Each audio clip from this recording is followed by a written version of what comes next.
My mic muted? No, we can hear you. Okay. So I was muted there for a second. Right.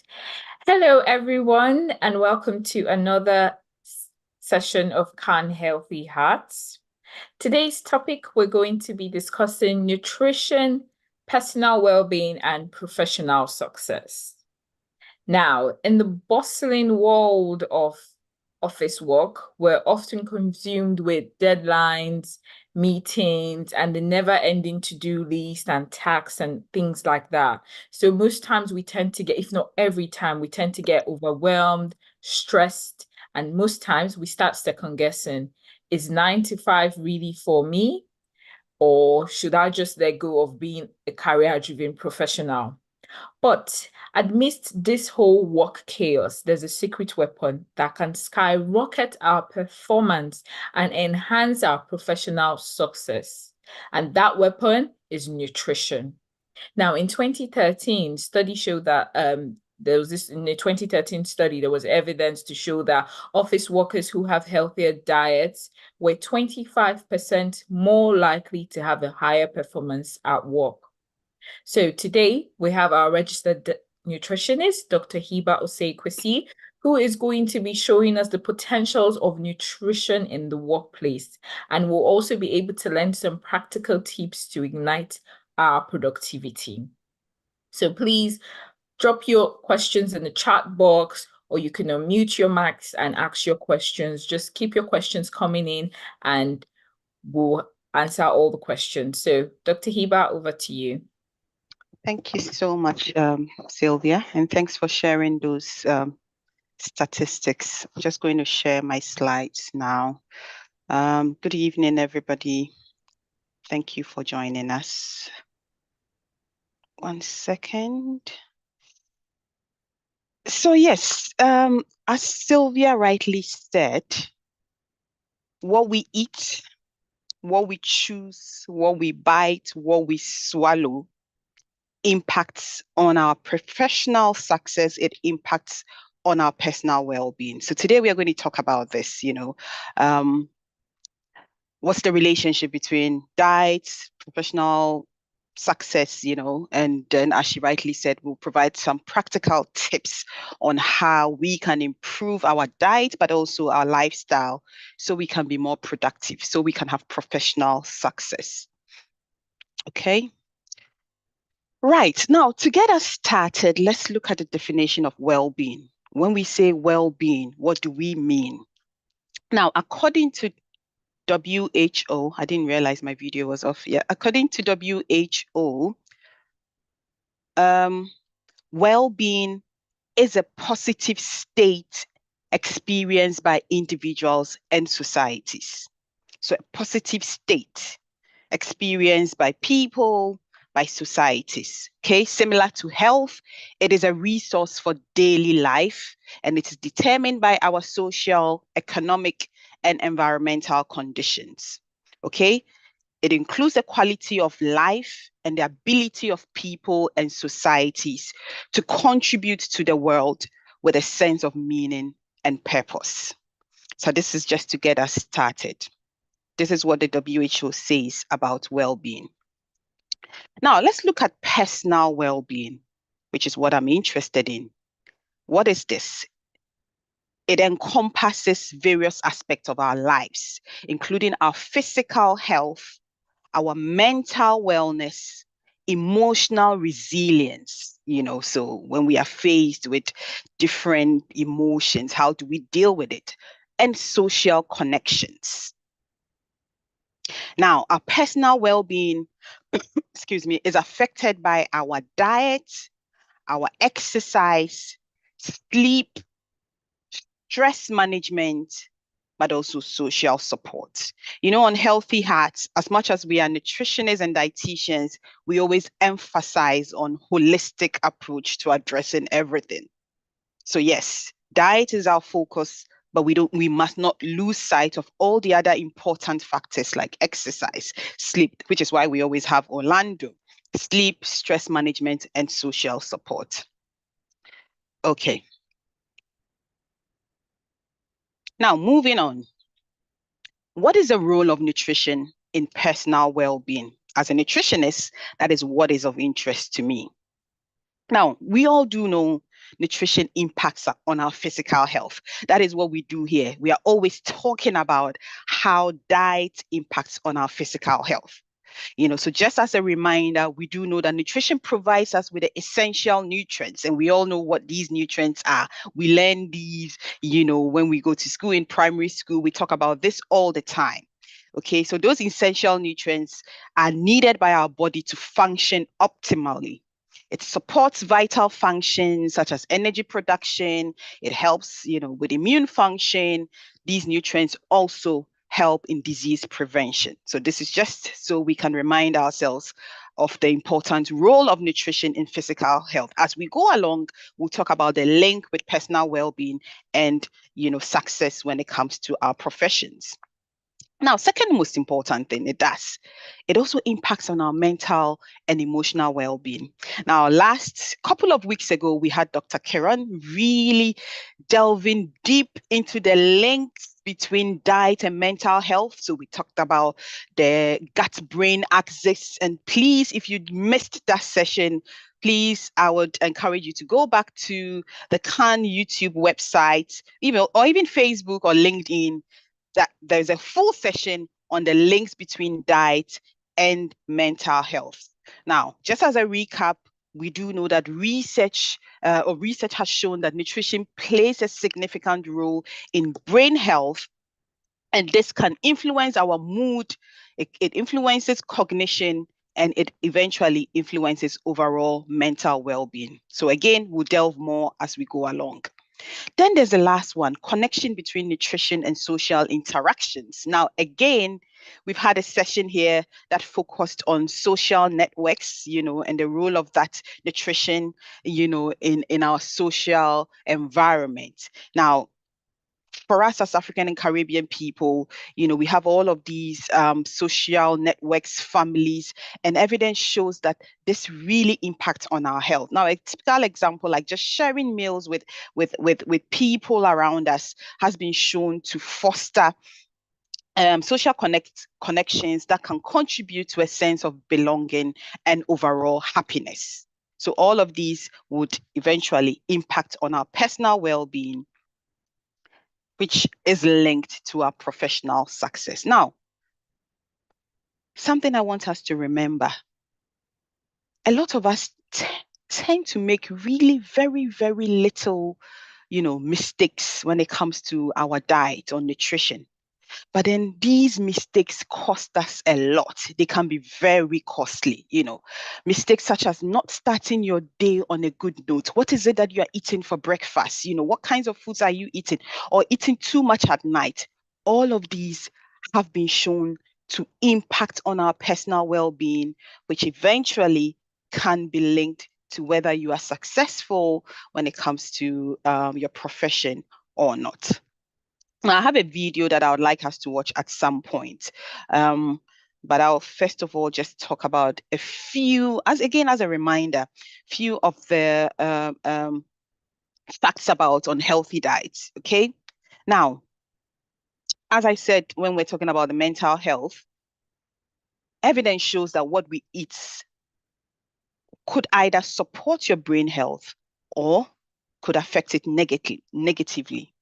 Now, this has also been shown to affect concentration. Now, let me give you a typical example. We've talked here about high glycemic foods and low glycemic foods. So if you're eating a high glycemic food like, white bread, just white bread and butter, as soon as you eat that, that's what you're having for your breakfast, or just white rice, your blood glucose level just shoots up fast. And then there's a dip. Okay, when there's a dip, research shows that this affects your concentration. It dips down so fast. But then if you eat something that is low glycemic, like, oats or, legumes, then the evidence shows that there's a steady release of blood glucose, so that in turn would affect your concentration level.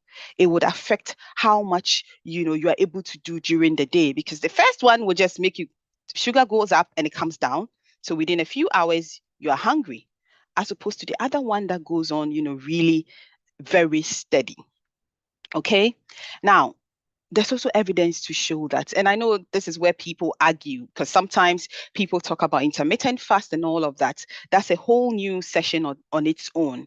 But I'm always like, if you're not doing intermittent fast and you're just, you just want to follow a healthy eating regime, which is what we tend to kind of encourage, that have 3 meals, within the day, and then you miss your breakfast. Evidence shows a lot of people tend to have frequent and extreme headaches, people who just skip foods, without planning. Again, I'm not talking about intermittent fast, because remember, that needs to be planned properly. Okay. Unhealthy diets have been shown to be associated with the quality of sleep you would have. Some people talk about not sleeping well. Some people talk about fatigue and burnout. Now, depending on what you eat, if you have a big plate of pasta, that I know some of us would have experienced this. Sometimes you just become so lethargic afterwards, or late at night, if you have a big plate or of a high protein diet, then you could also be very alert for a long time, which then affects your sleep, which then could affect your productivity the next day. Okay, so we can go on and on, and these things we talk about here all the time. So I don't want us to delve into them, because we have videos that have specifically, targeted each of these one by one: mental health, sleep. We have all of these on YouTube that we have addressed into detail. Okay. Okay. Now, getting to the main topic.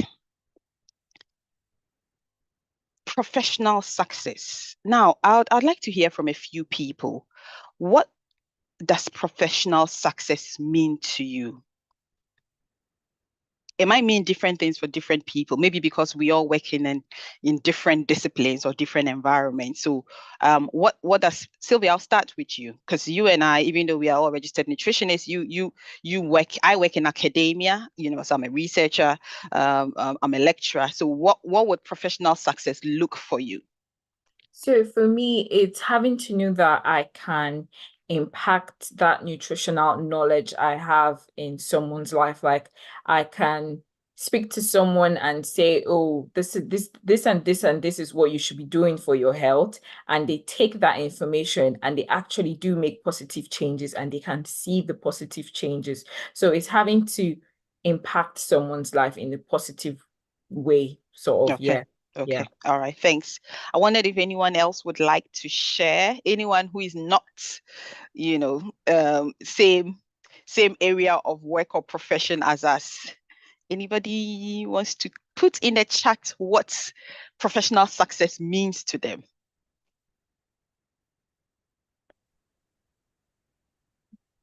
Nobody? Nobody. Okay. I think Yeah. also Yeah. to some people, it would also mean sort of climbing that career ladder and seeing that they are actually getting somewhere. They're good at their job, they're achieving a lot of things, getting more certification within the same career line and things like that. Yeah. Yeah. Yeah, exactly. So it will differ for different people, but as you said, fundamentally, it will just be achieving career goals. I mean, even what you explained, yeah, as part of what you do, your day-to-day job, you want to impact on people's nutrition Yeah. and lifestyle, and when people are able to take that information and put it into practice, then that's you really achieving your goals. So professional success encompasses achieving career goals, maintaining productivity. You want to be productive. So if you're a businessman, you are a trader, whatever it is that you are, you want to be productive, because if you are not, then you cannot achieve your career goals. And then another important one, finding fulfillment in our work. Now, people would argue, this is arguable. Not everyone thinks that fulfillment is professional success. But, personally, finding fulfillment in what I do also counts as professional success. Okay. This and many more. So this is not an exhaustive list at all. Right. So how does nutrition influence some of these things, productivity and performance in the workplace? Now, as we highlighted earlier on, proper nutrition fuels our bodies and our minds. We all know this. You eat well, you have a healthy body, you have a better mental health state. It enhances our cognitive function, it helps with concentration, and then it helps us to be productive. Now, we're going to take these one by one. Okay. Yeah, I think I put them in a slide. 1 second. My slides are refusing to move. Okay, yes. So now let's talk about physical health and immune function. Now, we all do know that when we eat well, that's especially because of what happened during COVID, everybody became more conversant and actually started putting into practice all of the advice on healthy eating, because we all wanted to be less susceptible to, diseases. We wanted to be less susceptible to infections and COVID, because we do know that when people have some of these diseases, then they are more susceptible to COVID-19, So eating well would make us less susceptible to illnesses. And when we are well, we are not sick. That means that there's no chance of us really missing work, because evidence shows that physical, people who are ill, it's not, even if I don't even quote the research, we know that when you are unwell, you would ask not to go to work. And so you'll be absent, and that can affect your productivity. Okay, depending on what you do.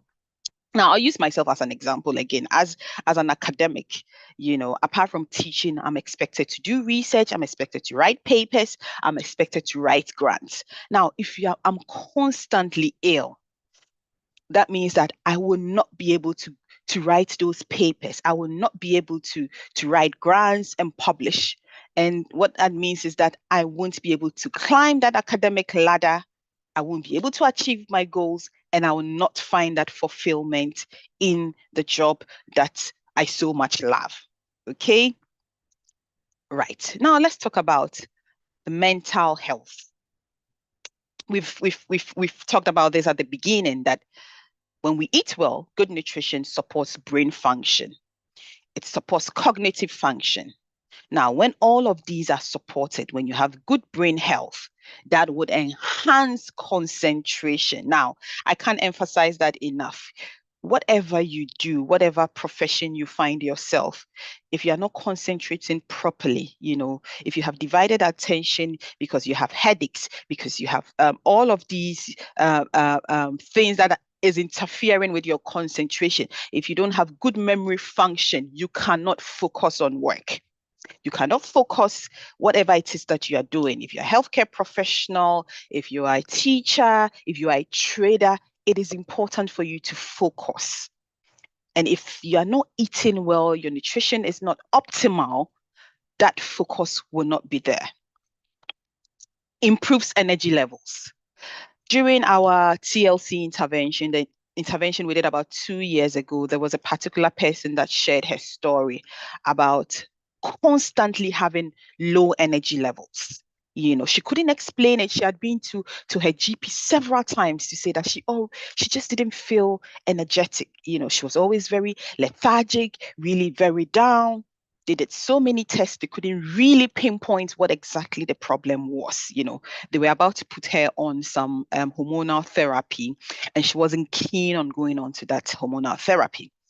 Then after 12 weeks of just changing her diet, just eating healthier, making those lifestyle changes, she said her energy levels just shot right up onto the roof. This person was not working, was able to apply for a job to start working.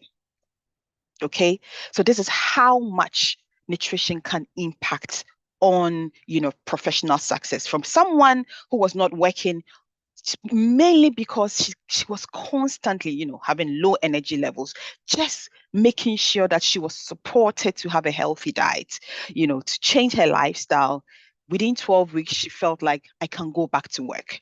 So she started working, applied for a job, and And this made a huge impact on her life as well as that of her families.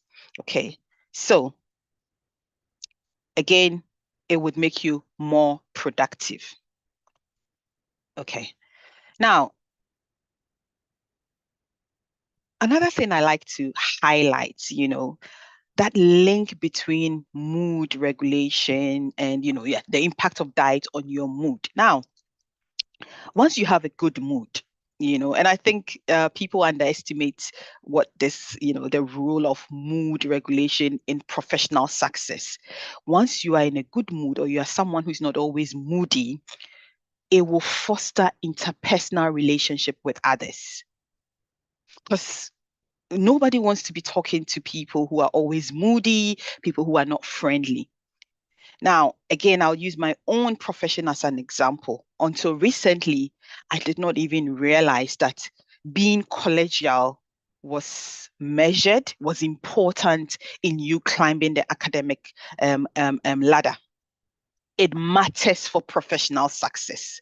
It might not matter, for every profession, but certainly where I work, it is important. There was, if you want to go for promotion, they don't just look at your papers, your publication, how well you teach. They also want to assess how collegial you are, how friendly you are with other colleagues. And I was actually told that no matter how good you are with your papers, this is something someone told me. No matter how good you are with your papers and your grants, if you are not collegial, if you cannot show that you can relate very well with people, you might not be promoted. Okay, so depending on where you work, this can really play an important role in you becoming successful. It is not just about you being brainy or being smart. Mood regulation is important for professional success. Now, there's a question I like to, and this is just a rhetorical question, I like to throw to people. Just cast your mind wide, across your own network or across, television, and look at people you describe as successful, successful people, successful professionally, successful wealth, income, whatever your measure of success is. And then try and see if these are people you know personally, think about their lifestyle.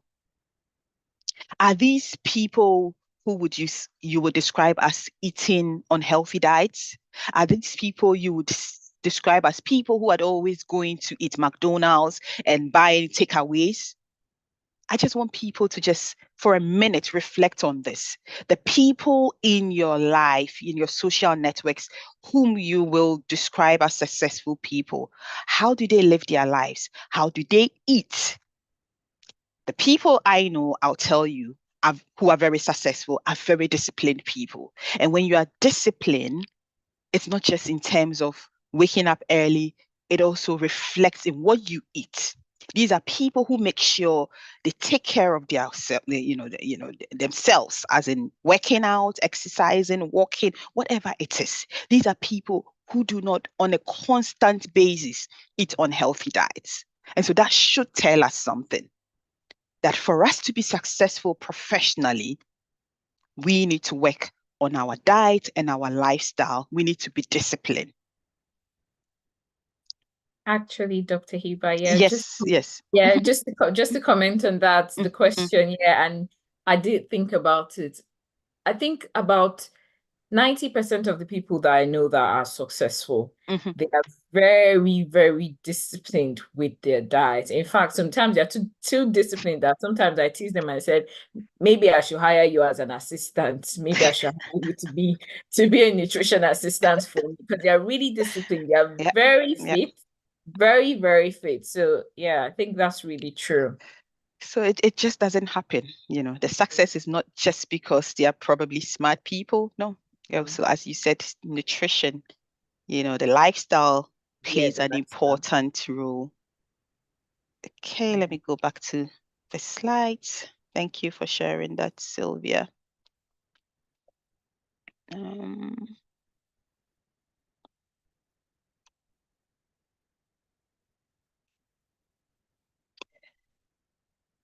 Okay, so a few other points I like to mention.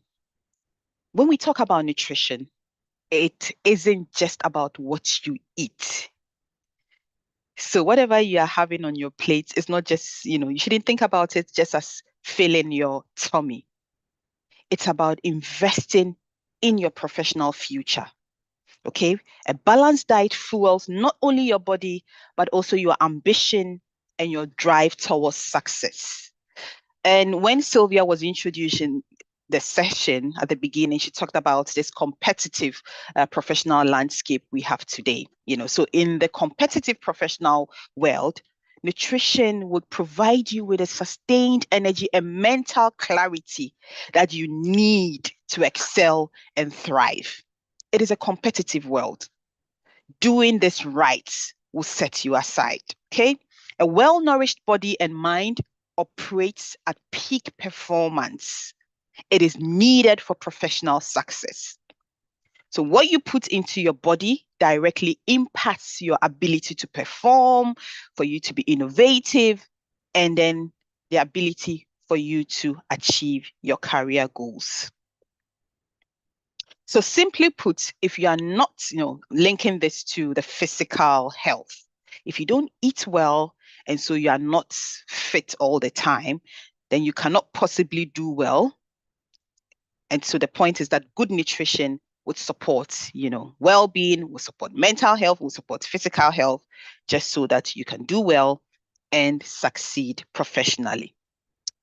Okay, now having set the scene, mainly with a lot of things we already know, just to serve as a reminder, let's talk about some of the tips we can use, because sometimes it's easy to just know, there's a saying that it's easier said than done. Yes, we do know, we know that it impacts on physical health, mental health, social connectedness. Okay, but what are the strategies we can put in place so that we can derive all of these benefits that we are talking about? So what are the tips for maintaining a healthy diet amidst a busy schedule? Now, meal planning. For most of us, yesterday I went to work really early in the morning, 8 o'clock. I got back at at 8 p.m. So when I was coming, one of my colleagues asked me, I hope you are not now going to cook. And I was like, no, I do batch cooking because I know I'm a very busy person. I will not be able to cook all the time. I won't be able to cook on a daily basis. So I do batch cooking. Okay, so if you are that kind of a person who is so busy, a busy mom, a busy dad, you might want to consider batch cooking, because it might just be impossible to cook breakfast, lunch, and dinner all the time, and combine that with your profession. Okay, and when that happens, when you don't have meals already available, because when I got home late, I don't always come home, by the way. Yesterday was just an exception.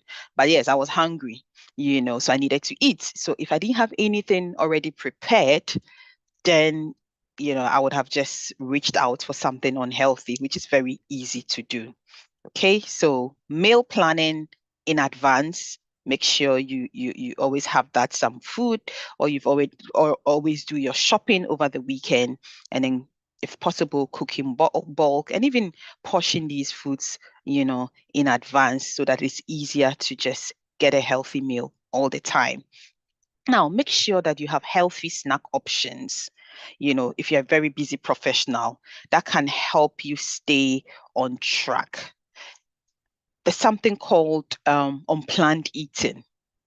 Now, if you don't have these healthy snacks at work, and this happens all the time, in offices, there's always some chocolates, there's always some cake, there's a lot of unhealthy snacks all around workplaces. So if you don't have those healthy snacks in your office or around, or you don't already plan what you're going to have for lunch, you will reach out for those unhealthy foods without even thinking. That's unplanned eating. You could be talking to a colleague and then you see bars of chocolates, you see biscuits, and because you haven't planned what you're going to have for eating, you just go ahead and eat, these things without thinking. Now, research has shown that for people who engage a lot in unhealthy, no, it's not unhealthy, unplanned eating, they tend to not count that as eating. If you ask people like that to recall what they've eaten for the day, they might not even remember those unhealthy snacks, because you do it unconsciously. You are not mindful of those things. Okay. So you find people saying, oh, I eat very well. I eat healthy diets. I've been trying to lose weight and I'm not losing weight. Issue is sometimes they can't even remember all of these foods that they are eating, in between meals at work. And Yeah. Yes, Sylvia. Yeah, I was going to add something to the healthy Yeah, snacks, even healthy yeah, snacks and planned snacks. So yeah, something happened today at work. yeah. Um, we had a meeting, and usually there's always like food lunch for the meeting. So Mm-hmm, one of the dietitians mentioned, and she said, "Oh, I hope there's going to be lunch because I didn't bring lunch." So she mentioned that she didn't have lunch. So we go into the meeting. Unfortunately, there was no lunch. There was snacks. So they brought snacks instead. They brought crepes, they brought brownies and different things. And she was really hungry. So she started mm-hmm, snacking on some mm-hmm. crepes. And then she decided to try the brownies. She Yep. had about three. It was Mm-hmm. after she had three of those brownies that she realized that in just one small chunk of the brownie, it had about 93 calories.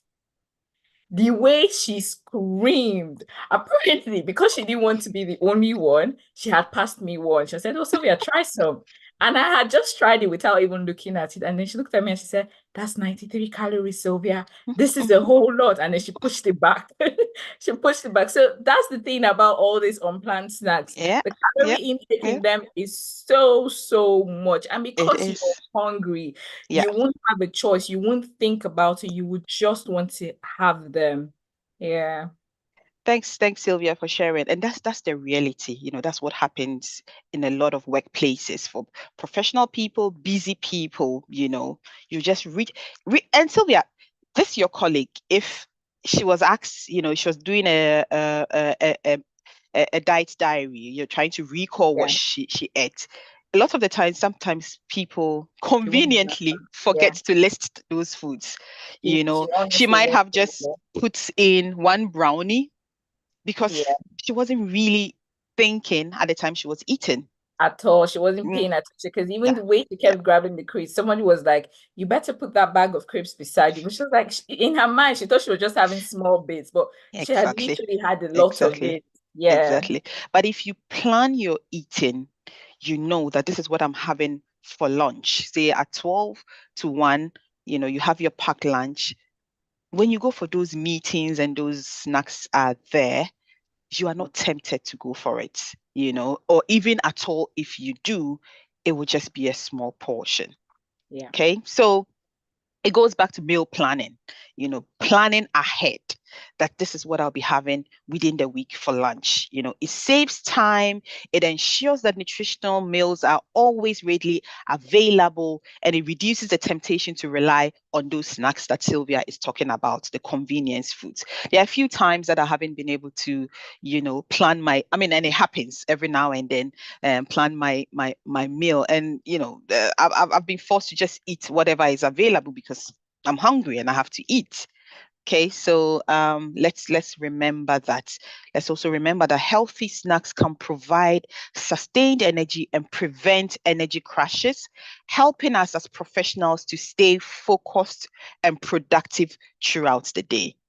So healthy nuts, almonds, walnuts, yogurt, all of these can help us to stay focused and be more productive throughout the day. And once we are more productive, we are on our way to nutritional, to professional success. Okay. Right. Now, a few other points. Mindful eating. We've had a whole session on mindful eating, but this also ties in very well with the points we're just making earlier on. It involves paying attention to the sensory experience of eating and paying attention to, hunger clues and fullness cues as well.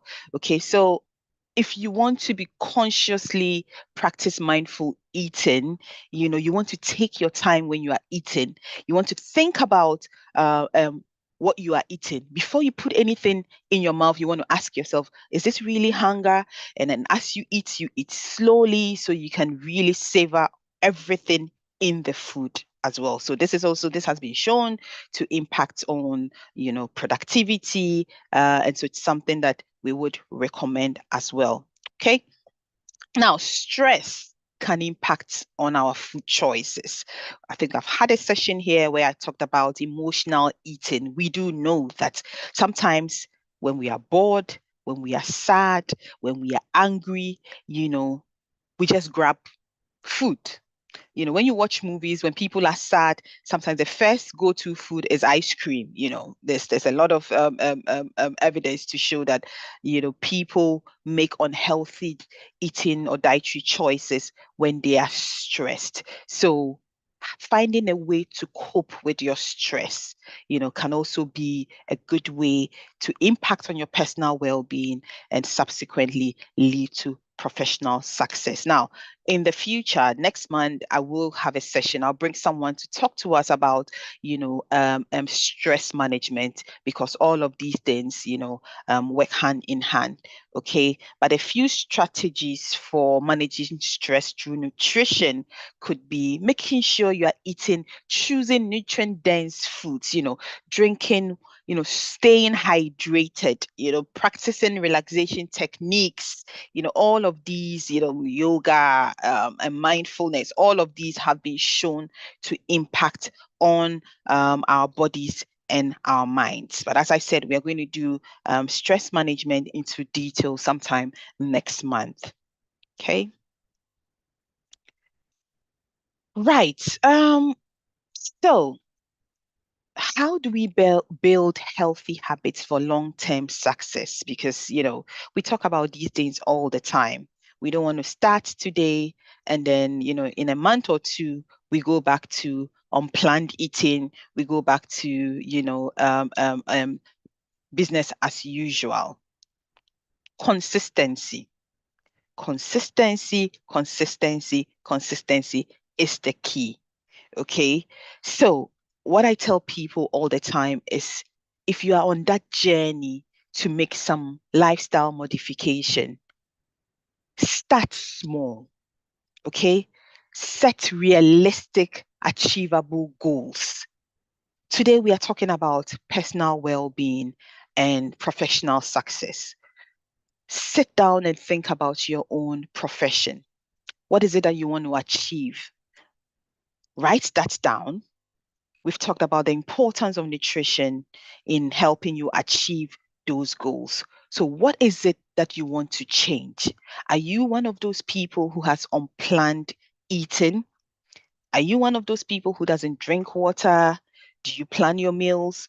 Which of these do you want to start working on first? It might just be that you want to make sure that every day you have a healthy breakfast before you go to work, knowing how much that can impact on your productivity for the day. It could also be that you want to go to bed early, or you don't want to have a heavy meal at night so you can sleep well, then you can start your day very well. So you need to write those goals for yourself. It needs to be realistic. It needs to be achievable. Once you set those small goals, be consistent. If you want to start having a healthy breakfast before you go to work every day, make sure this is consistent. Don't do it on Monday and then, you don't do it again and then you go back and do it on. Have a consistent lifestyle. Okay, consistency is key when it comes to building healthy eating habits that can support long-term well-being and success. So I can't emphasize this enough. Whatever you are trying to change in your lifestyle, make sure you are consistent with it. Now, find a way to track your progress. I always use this example and I'm still going to use it. Sylvia, earlier this year, or was it last year, I told you I was going to make sure I don't miss my 10,000 steps a day. And I told you that I to help me achieve that, I park far away from the office and then I walk and in and out, and all of that gives me close to my 10,000 steps. Yeah. What has kept me going? I'm tracking this. it will interest you to know that I'm on day 202 today. So just seeing that I'm using an app to track this, seeing this on a daily basis just keeps me motivated. Now, the interesting thing about that app is that if I do miss this 2 days in a row, I lose all of the days that I've accumulated. And for whatever reason, seeing these days just increase Yeah. keeps me going. It keeps me motivated. It keeps me committed to the health goals that I've set for myself. So people need to think about, what is it that they want to achieve? It might not be the 10,000 steps I'm doing. It might be something else. Is it that you want to make sure you are staying hydrated? In which case, there's also an app for just, that reminds you to drink water. These days, there are so many ways of tracking progress. Technology has made it so easy for us. I mean, technology can be a devil as well, but it has its positive aspects, and these include these apps that helps us to track, and stay committed to our goals. So find a way to, or you could just have an accountability partner. Find a way to track these progress you are making so that it keeps you motivated and committed to your health goals. Now, create a supportive environment for healthy eating. That could be in so many forms. At home, there's a saying that in my language, I don't know how to translate this.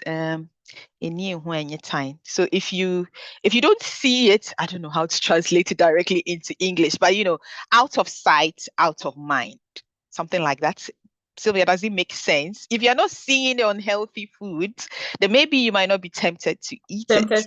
Yes, it does make sense because I actually do that. I remember how I usually say that I don't buy biscuits or snacks like that or cakes. Even if I buy, I sort of buy the small ones, the ones that I know that I can portion. And because I'm able to stay away from it for a long time, so I have it in small, small portions. So if you don't buy it, you're not seeing it, you're fine, you're good. You're good to go. And again, I'm always saying that we don't tell people not to have these things at all.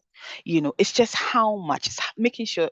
So every now and then you can have the biscuits, but if you have it in your office all the time, if you have it at home all the time, then the temptation to eat it all the time would also be high. Okay, so let's surround ourselves. If we constantly have the fruits and vegetables that we hate to consume, then we'll be forced to keep eating them all the time. You're hungry, and the first thing around you see is it's banana or orange. That is what you go for. I'm always saying this, that I'm not one of those who subscribes to that idea that healthy eating is very easy. I'm always saying that I'm being honest. It needs to be deliberate, because we've grown up in an environment or we live in an obesogenic environment, an environment that facilitates unhealthy eating. When you move out of your house, or you go to the shop, you're surrounded with, by all of these unhealthy foods. And these can be tempting. So we need to put in more effort. It is hard work for us to be able to eat healthy and maintain a healthy lifestyle. So we need to create that supportive environment for ourselves. Nobody's going to do it for us, even at work, even at work. In spite of my background being in nutrition, when we have events, I know people still want to have their unhealthy food. So I'll still provided. I was in Ghana last year to organize a workshop on lifestyle interventions, and I was trying to test something. So the first day for snacks, I only provided vegetables and fruits. And then the people who were at the workshop told me, Araba, please, tomorrow, if you don't bring us our meat pie and our drinks and our chicken, we will not eat your food. These are people who were there for a workshop on lifestyle. So yeah, the next day I had to provide that, they said add that to the fruits and vegetables, so I did that. So this is the environment we live in. So yes, anytime I'm doing a workshop or something, I still provide the unhealthy foods, unfortunately, because that's what people want. And that's why I'm saying people will not do that for you. You need to do it for yourself. If you go for an event, you will definitely find your unhealthy foods, but you need to be disciplined for yourself for your family, for your own professional success, for your personal well-being. Okay, surround yourself with supportive friends, family, and colleagues who share your health goals and can make it easier to maintain healthy habits. Okay, so I'm always looking for someone at work to have a walk with, and I've had people like that who are willing to do these walks with me. Find people like that rather than just having a 30 minutes sit down to chat. It could be a walk and talk, a standing meeting, stuffs like that. Where I work, Loughborough University, we are fortunate to have standing desk, so everybody has a standing desk at work. So, you're able to sit for a while and stand for a while. Maybe because my university is the #1 in the world for sports related courses, we practice what we preach as well. So we all have standing desks. So we don't sit all the time. You sit for a while and then you stand for a while as well. But not everyone would have that at work. So if you don't have that, how would you make sure that you are not sitting all the time? Okay. So finally, so we can have an interaction. Nutrition plays a critical role in supporting our personal well-being and professional success by fueling our bodies, enhancing cognitive function, and promoting overall health and happiness. Nutrition is the foundation of professional success. It is the foundation of professional success. It is not how smart you are.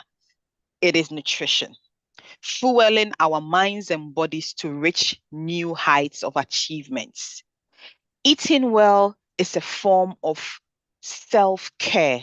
A friend of mine is always saying, she takes cooking as self-care. Yes, eating well is a form of self-care, but also self-respect that paves the way for professional success. Okay, so if we are looking to have professional success, then we need to think about what we eat, what we bite, what we swallow. It is not just about, reading so much or selling so much, or I don't know which examples to use, but nutrition is the foundation for professional success. I'm going to end here and take some questions. It'll be good to hear some people's thoughts. Yes, please.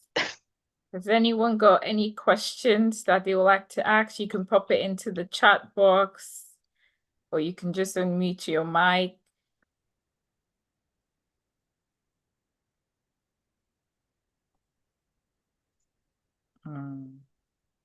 All quiet. Yeah, all quiet. Dr. Hibbah, I have a question to ask. So I think when you were giving the practical tips, there's some of them that I already practice, like the bulk cooking and having to take my meals to work. In fact, my housemate tends to tease me a lot about I always pack my meals a day before to say, oh, I know what I'm taking to work because I don't want to get stranded. So what happens? I know you mentioned at the beginning that intermittent fasting, that's a different discussion, but for someone who's doing intermittent fasting, how would you say they should have their breakfast? How in terms of what? Because we have there are different kinds of intermittent fasting.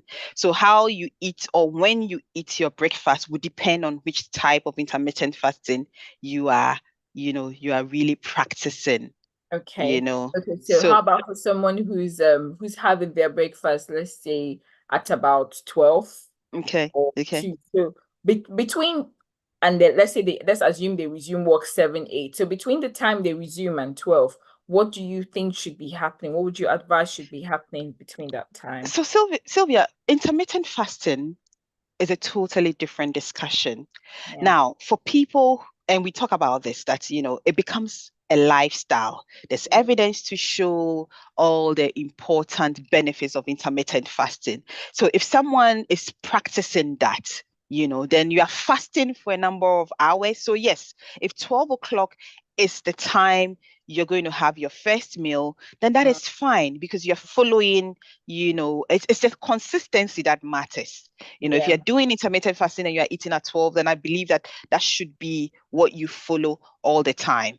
What I'm talking about is for people who are not doing intermittent fasting, just and I don't know if you fasted before. If you're not doing intermittent fasting and you don't eat in the morning, Sylvia, you really feel, You will lethargic. feel weak. Yes, you will. But Yes. people who do intermittent fasting will tell you otherwise. They've done this for a while, and so they're still okay. They don't have the same effects that, if you I don't were know what. fasting on a normal day, you feel, Yes. yeah, And that's why I wanted us to have that intermittent fasting discussion separately. So these separate. are for people who don't fast, and for you to do intermittent fasting, I'm always like, you need to be supported because you still have to have a healthy lifestyle. You have to eat, Yeah. well, so this is meant for the general population, people who don't fast and just want to have a healthy lifestyle.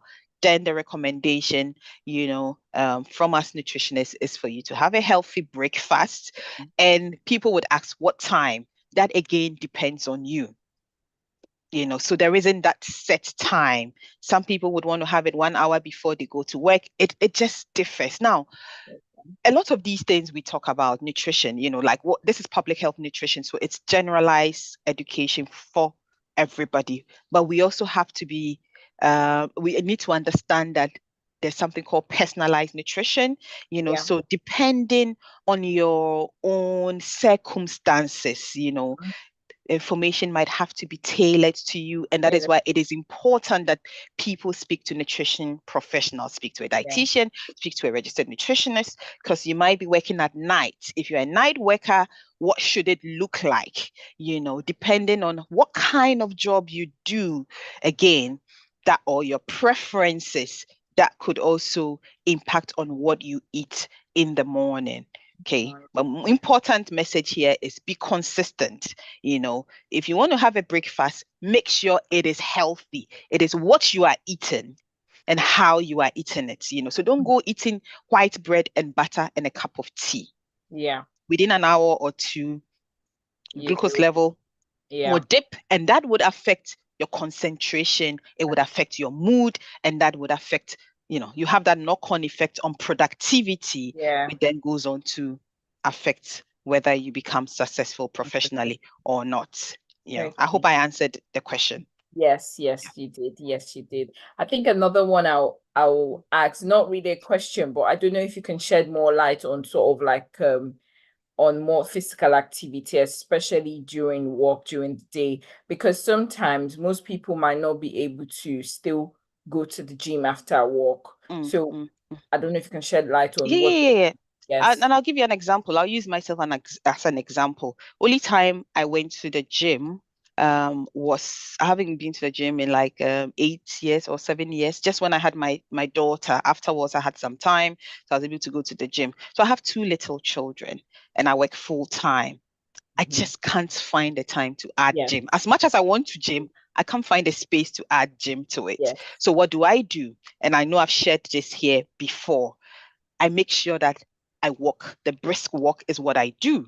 I make sure I'm still physically active. In the mornings, I drive to work. I can't go by bus because of where I live. And then it's a big university campus. I park far away from my work, my office.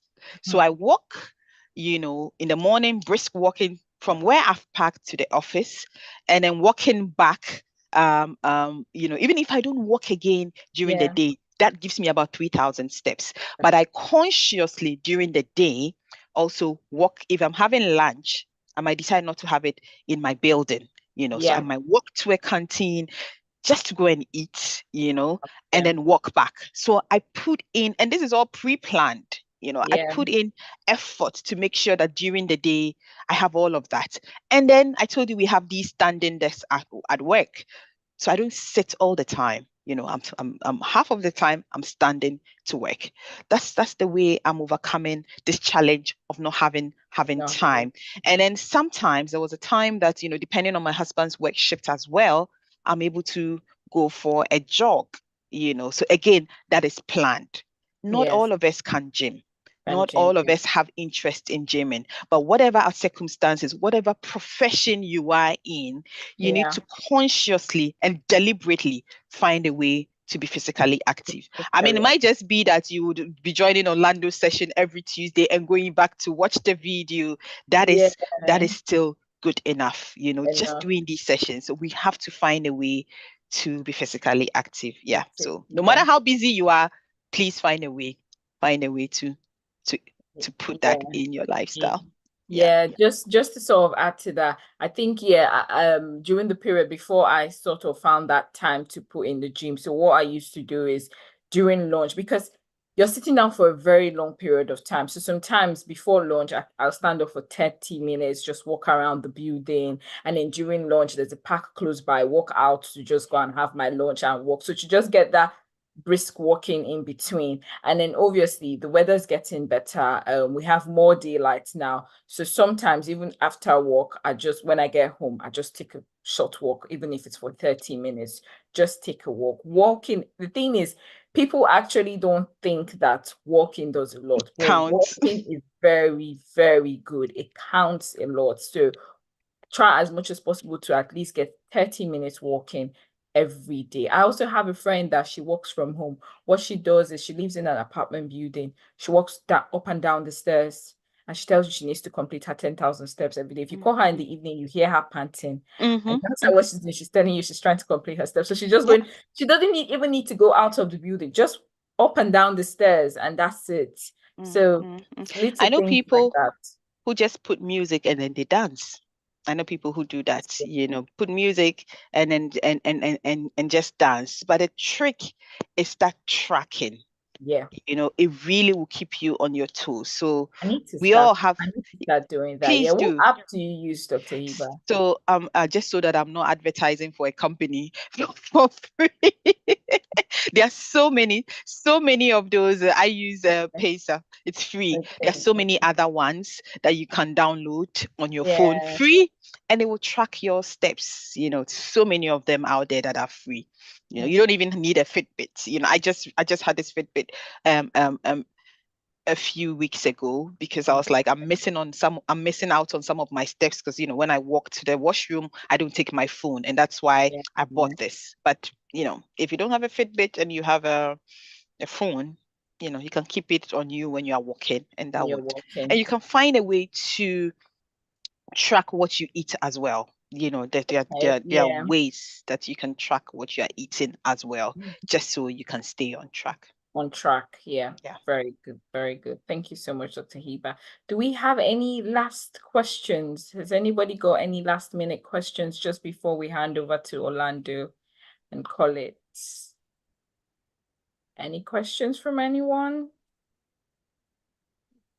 Okay. None yet.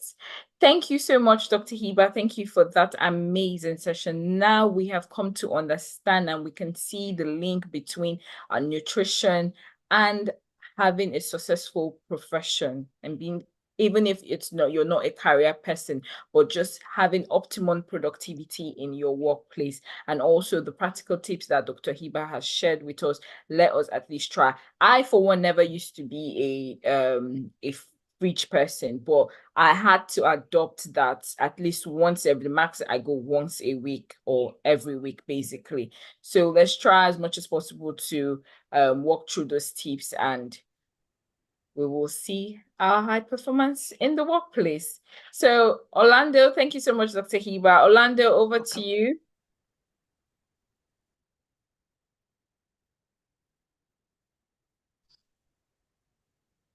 Thank you, Sylvia.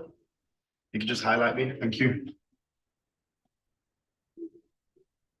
Welcome, everybody, across Zoom, YouTube, and Facebook. It's exercise time. I hope everybody will stay on. Tonight, we have our last boxing session, boxercise session of this series. Next week, we are going back to aerobics. All right, so for today's session, all you'll need is plenty of space and plenty of water. We have 3 combinations to get through tonight. All right, so if you could just spotlight me, if possible, so I can see myself. Yeah, if you could spotlight me if possible. Let's start with our warm-up, okay? We're gonna shadow skip for 30 seconds. All right, let me just turn my tunes up, get my stopwatch out.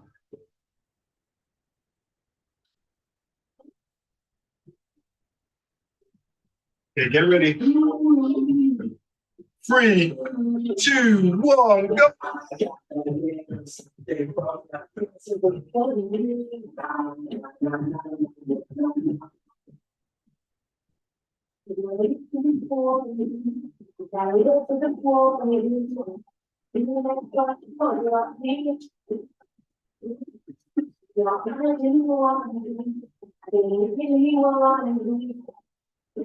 That's it, people. Let's get that blood flowing now. Let's raise that heart rate. Keep that going. 3, 2, 1. Now we're going jabs. Okay, jabs.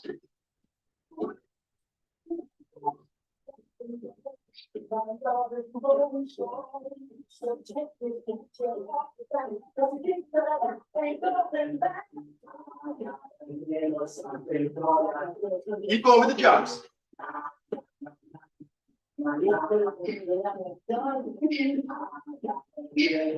3, 2, 1. Okay, next one. Jab crosses. We're going over. Jab cross. Let's go.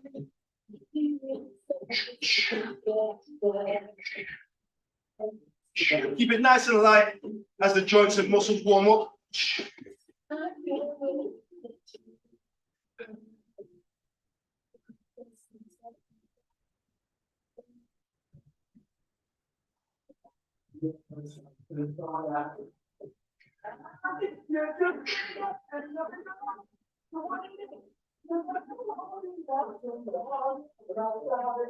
Two, 1. Okay, take 15 seconds rest.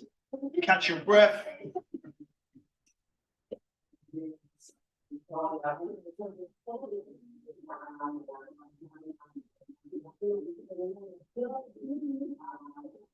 Okay, get ready, people. We're going back into our warm-up now. So let's go in reverse order.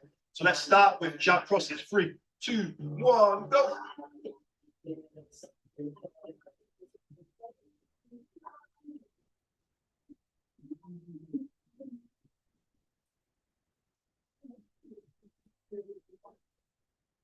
Let's go, people. Should be feeling slightly warmer now. Put a little bit more in your punches.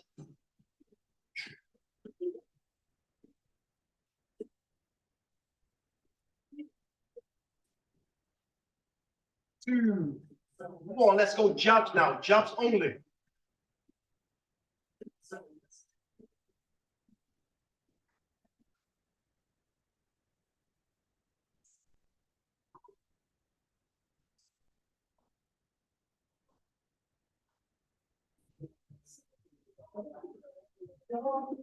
Keep that going, people. Keep that going. 4, 3, 2, 1. Back to your skipping now.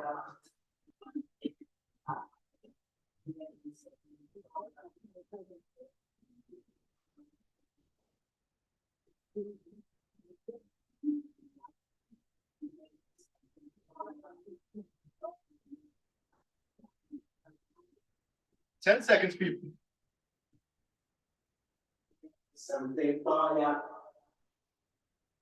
Keep that going now, my people. 3, 2, 1, and pause there, people. Pause there. Take a 20-second water break, and then we'll get into round number 1. Well done.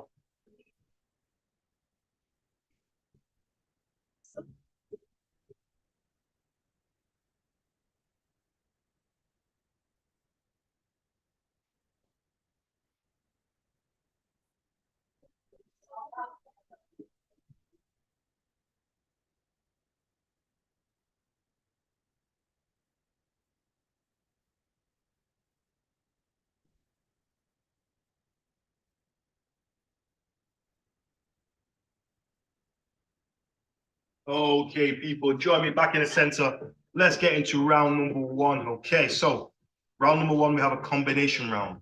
All right. So as normal, we're boxing 3-minute rounds, some full boxing rounds. All right.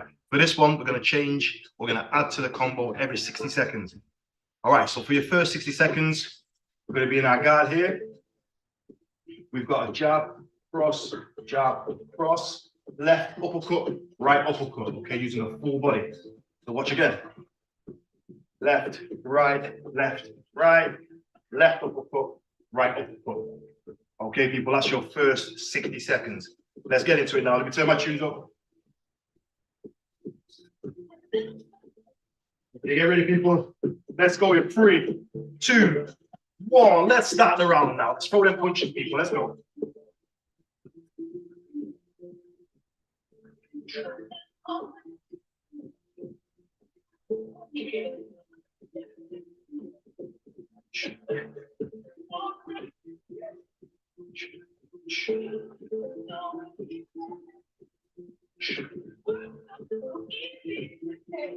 Let's go, people. Keep that going now. Halfway.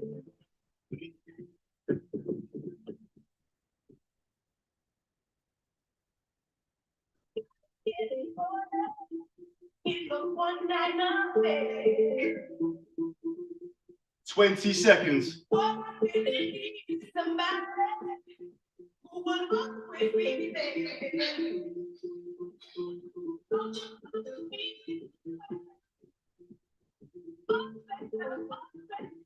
Three, 2, 1. Okay, pause the clock. Let's add to it now, people. So after that right uppercut, I need a left hook and a straight. So right. Watch again. 1, 2, 3, 4. Bang, hook, cross. Let's go. 3, 2, 1. Put that together now, people.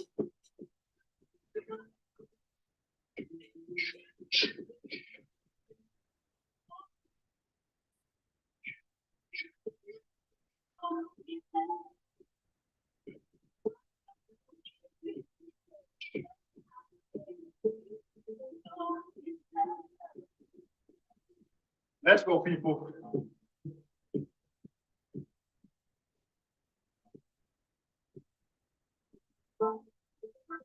Halfway now.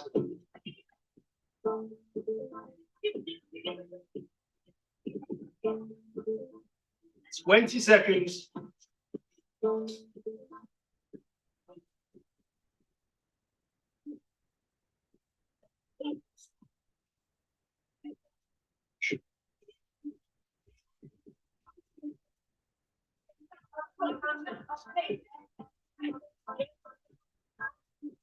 Okay, pause the clock right there. Okay, final addition now. Okay, so after that cross, let's add another hook and cross. Watch again. 1, 2, 3, 4. Bang. 2, 1, 2.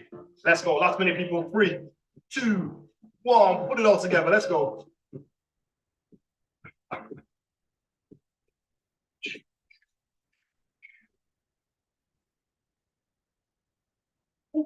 Stop there. 2, 2. Ready, go.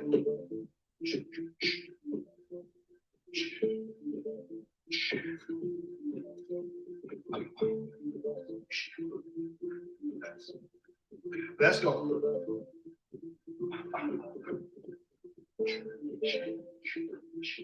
Let's go.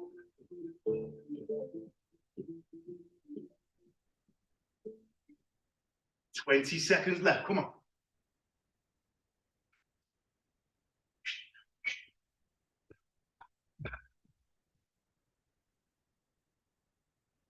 Let's go.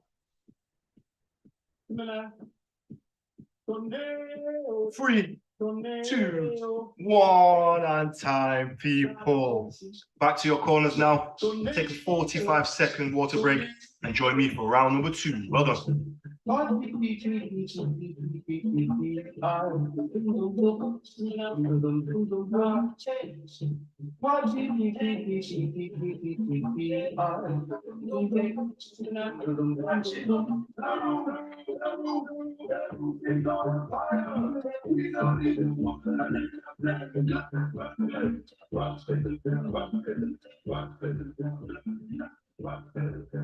"15 seconds.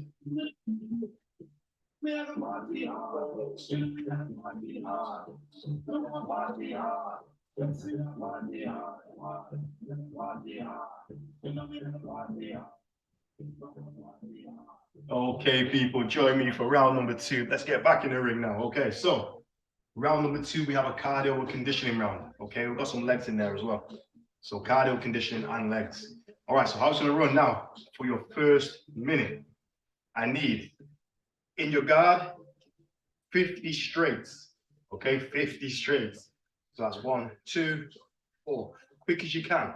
Okay, keep your number in your head. Once you get to 50, I need 10 squats. 10 squats. Okay, all the way to 10. Once you hit your 10, you go straight back into your straights. So 50 and then 10 squats. Okay, that will be the first minute and then we'll change it. All right, people, let's get into it now. Come on.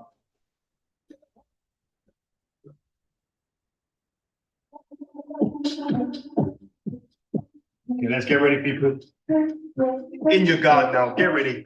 We're gonna go cardio conditioning, legs in 3, 2, 1. Let's get busy. Let's go.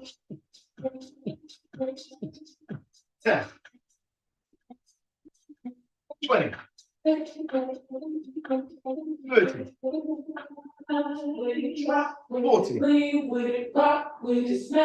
50. All my ladies, pop your backs with it. Rock with it, lean with it, rock with it, snap with it.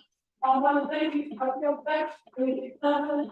Once you get your 50 and your 10, you're straight back to your punches. Keep it going, people. Halfway.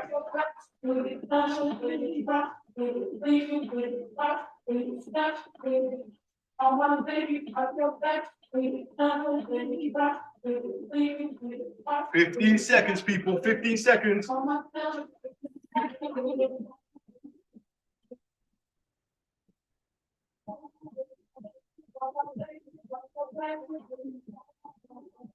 Okay, pause the clock right there. Okay, now for the second minute.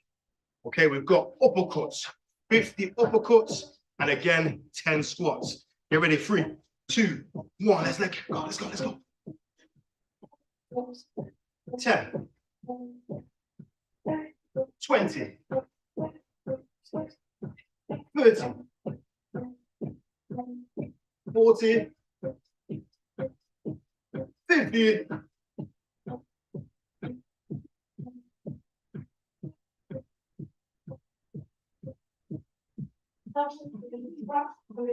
Let's go, people. Halfway. Once you get 50 and 10, start back at 50. Uppercuts.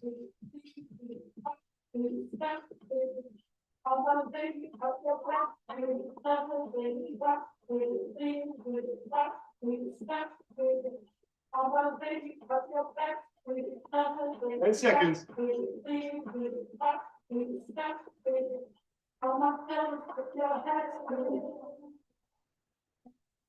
3, 2, 1. Let's pause the clock right there. Okay, last minute coming up.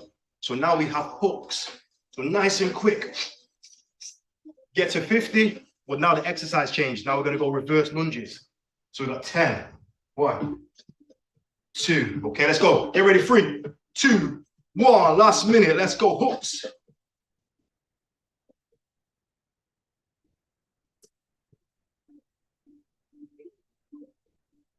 20, 30, 40, 10, 50.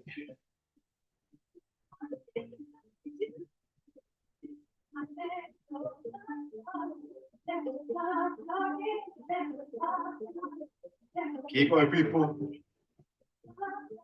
Let's go. 20 seconds left.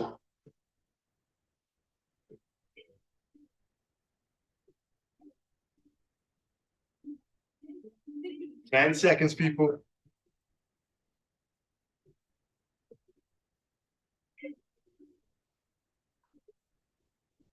Time.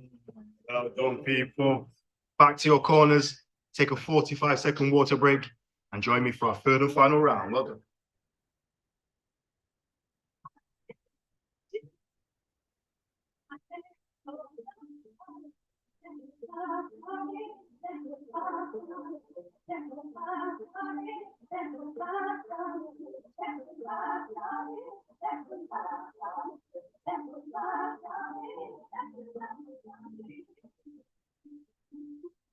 Fifteen seconds.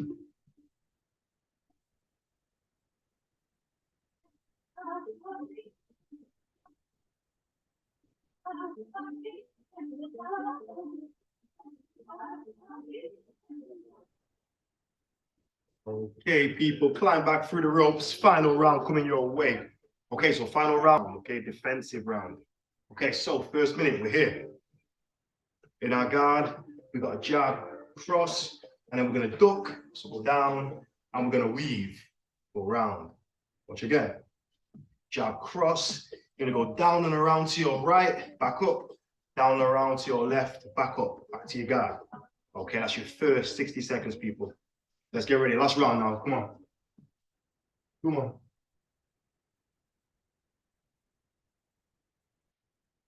Let's get ready. Last round, people. Let's go. So jab, cross, duck, weave. Let's go. Get ready. 3, 2, 1. Let's get into it now.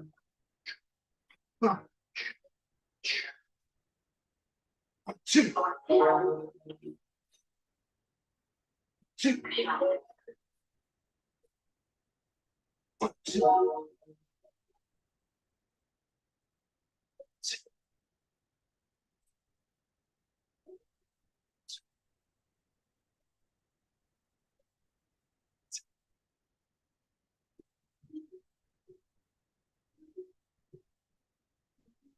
Let's go, people. 20 seconds.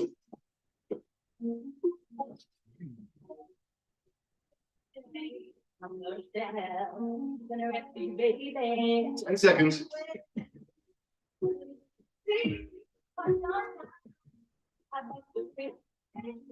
3, 2, 1. Let's pause the clock right there. Okay.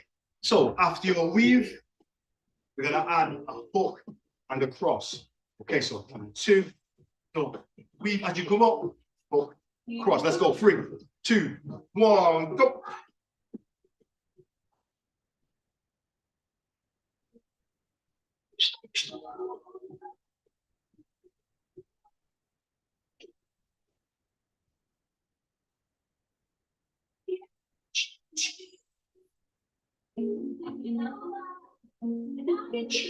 Let's go.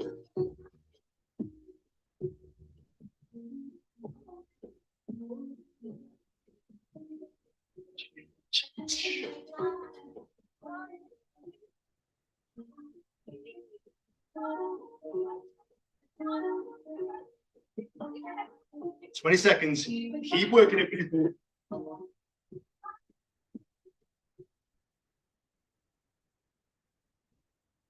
10 seconds.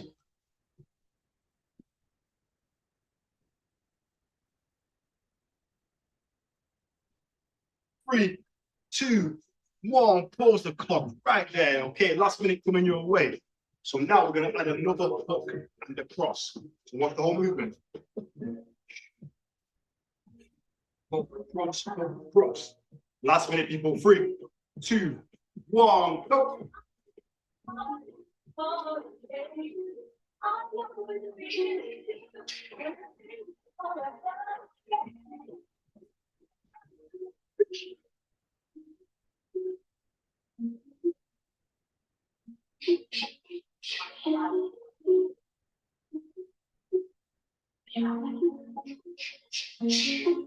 'Let's go.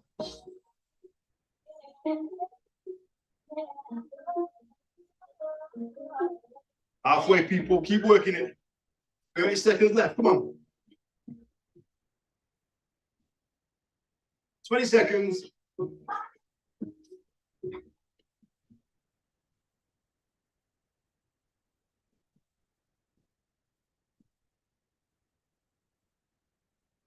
10 seconds.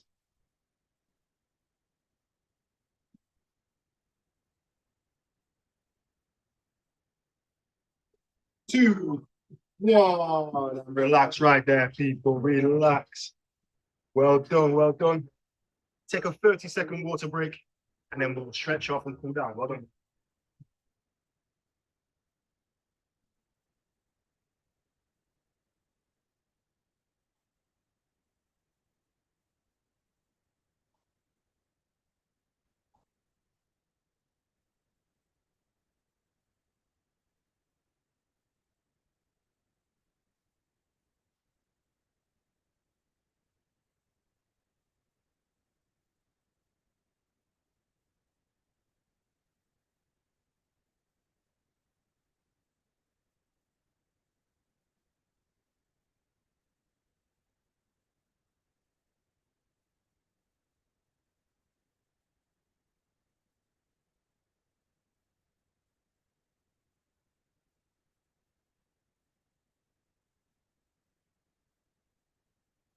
Okay, people, back to your spaces.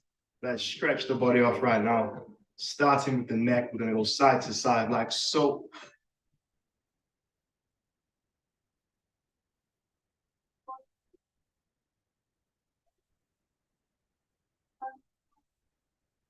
Okay, let's go up and down.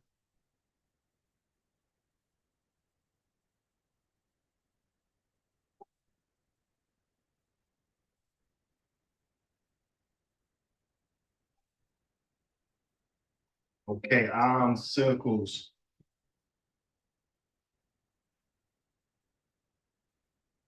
And backwards.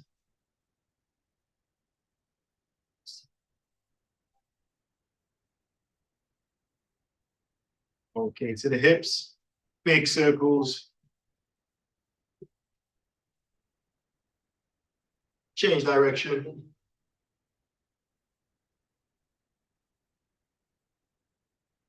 Front and back.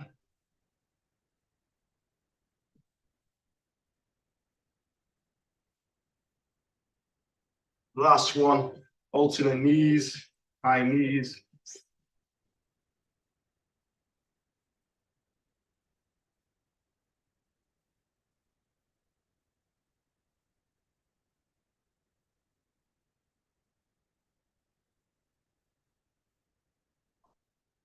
Shake it all down, people.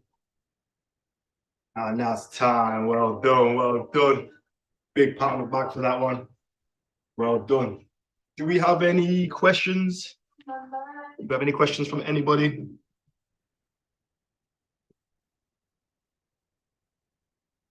Anyone want to unmute themselves and speak? Or is everyone too tired to speak? Well, if not, people, anyway, well done for tonight. Tough box exercise session. I hope everyone enjoyed the seminar previously as well. Join us again next week. It was a good one. Well done. Well done. Yeah, join us again next week, 6:30 till 8 p.m, where we will have another interactive seminar, followed by aerobics with yours truly. But until then, people, have a great rest of your evening. Enjoy the rest of the week and the weekend, and I will see you next week. Peace.